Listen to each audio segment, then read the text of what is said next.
But what I saw was I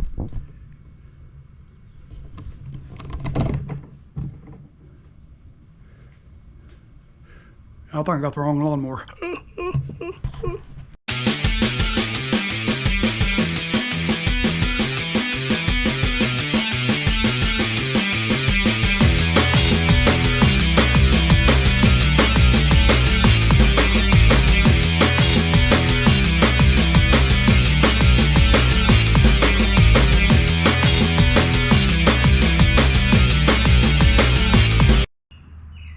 Welcome back to Tom's Garage.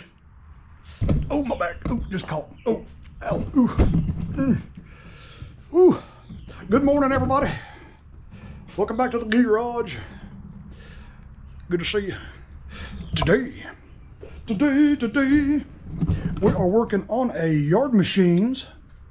And this one's got the 675 EX engine, EXI, 163cc with an auto choke.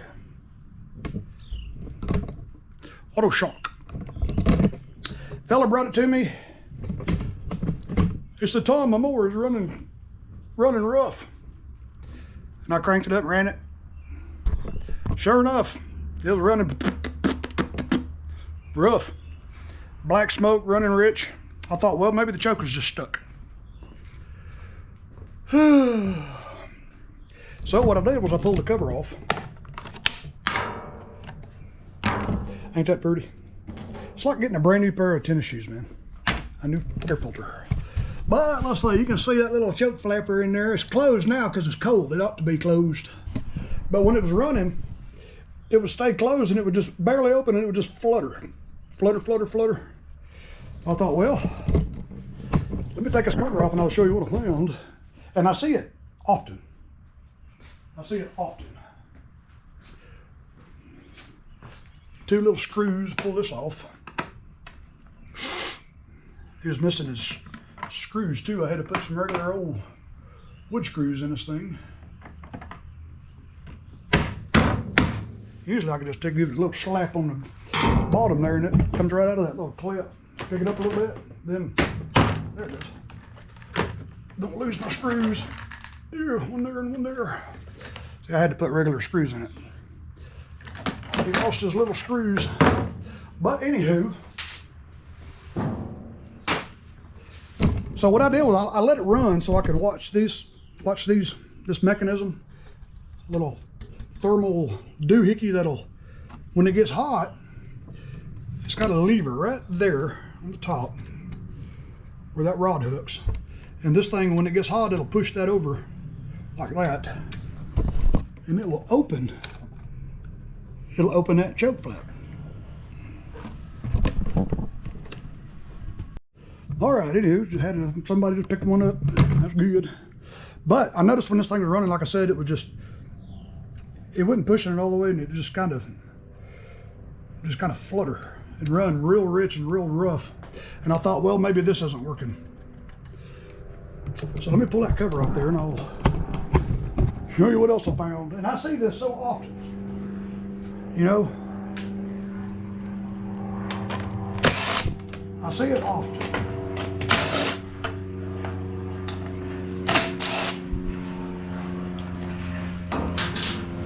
Come on, little Cessna, you can make it, buddy. It must have a headwind. Anyway, when it was running, I can pull this and let it open, and it would straighten up and run good. But it was just kind of stick. I thought, well, and I had this off, and I come right over here.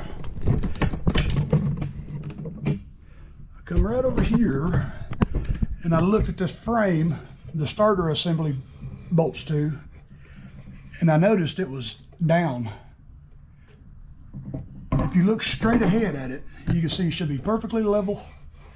Compare it to the flywheel, but it was pushed down. And I've had people bring me a push mower, and they would say, you know, my starter string won't go back in, it's making a noise.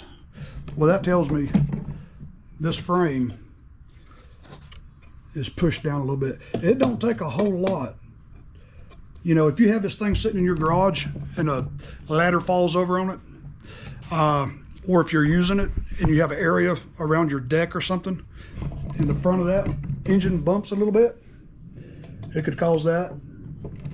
And I've also seen them brand new where these 17-year-olds are driving forklifts at the big box stores and drops one or runs over one, bumps it. It gets banged around either at the store or at the factory or in shipping. It does not take much to bend that frame, and I'm seeing it more and more often. So what I did is very easy to fix. All you have to do is, I'll just take this pry bar, find somewhere solid, and just bend it back up. See how that's moving? Do it over there, do it over here. Get it right there, just kind of wherever you can get some good leverage, and just bend it back up.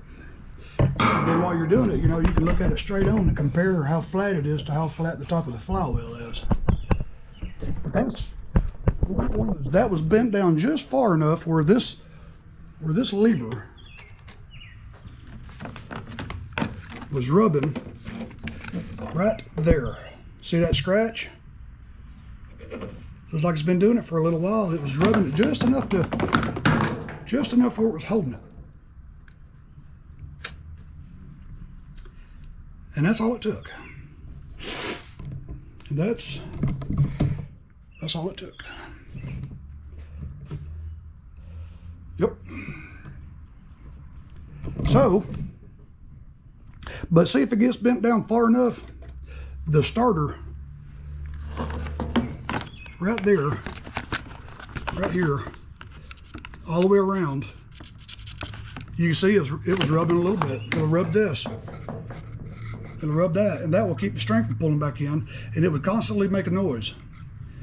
You'll hear them starter pawls just clink, clink, clink, clink. You ever pull the string while it was running and you could hear it clink, clink, clink, clink? That's what it would sound like. But that's all it was. Now, when you put it together,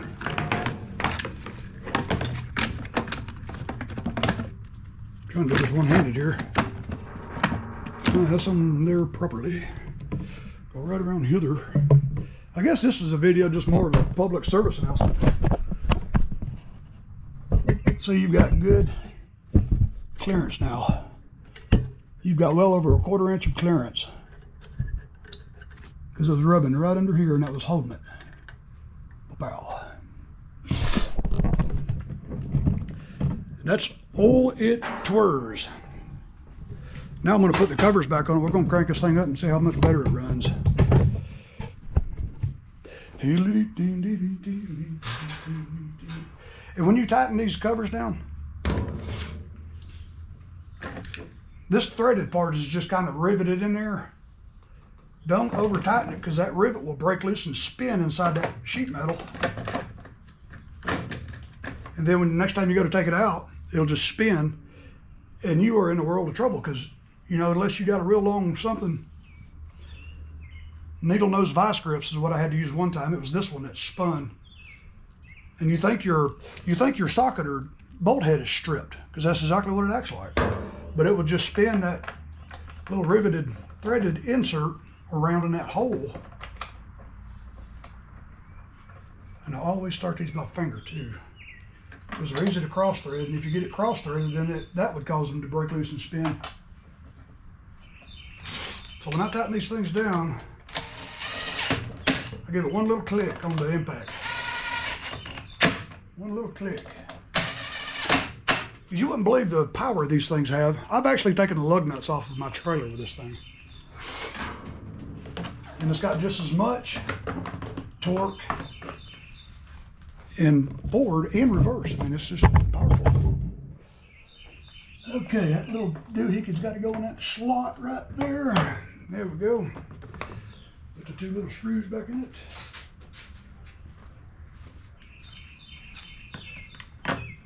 And I'll show you how much better this thing runs, and I will simulate what it was doing.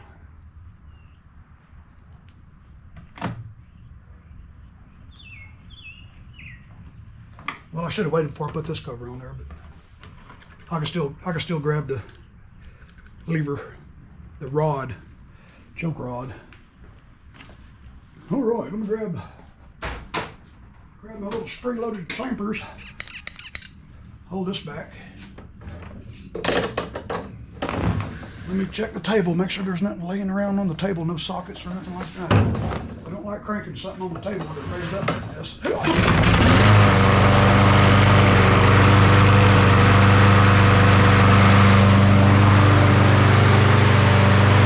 Never turn your back on the running lawnmower. I'm gonna let it get a little bit warm. I wanna hit pause, I'm gonna let it get warm. Hang loose.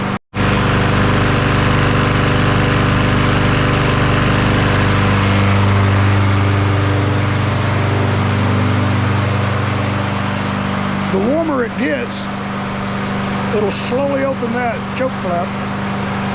I can see it's already opened a little bit. It takes a good minute to get up to temperature. When I go back in there, you'll see it'll be completely open.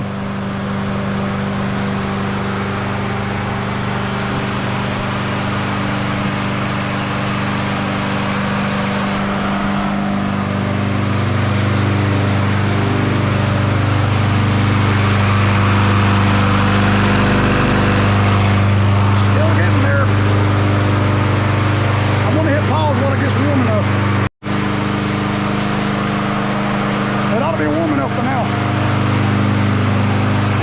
I got you a flashlight sitting there too.